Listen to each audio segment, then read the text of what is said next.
মুক্তির পর বক্স অফিসে মুখ থুবড়ে পড়ে মনোজ বাজপেয়ীর নতুন অর্থনীতি বিষয়ক thriller cinema Governor The Silent Saviour. তবে ওটিটিতে আসার পর বদলে গেছে সব হিসাব নিকাশ।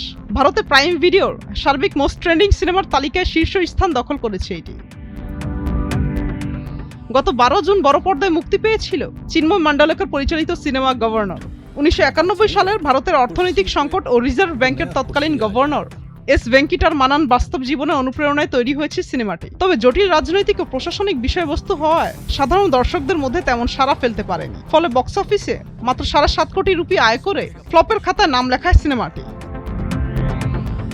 প্রেক্ষাগৃহে মুক্তির পর গত 24 জুলাই প্রাইম ভিডিওতে রেন্ট হিসেবে আত্মপ্রকাশ করে গভর্নর। উঠে আসে রেন্টাল চার্টের শীর্ষে। এরপর 7 আগস্ট থেকে নিয়মিত সাবস্ক্রাইবারদের জন্য উন্মুক্ত করা হলে সার্বিক ট্রেন্ডিং তালিকার 1 নম্বরে জায়গা করে নেয় সিনেমাটি।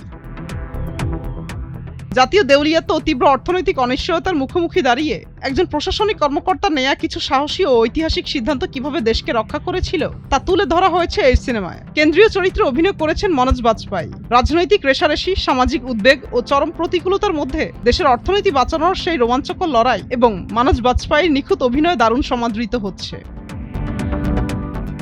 মুক্তা আমিন, ভোরের কাগজ।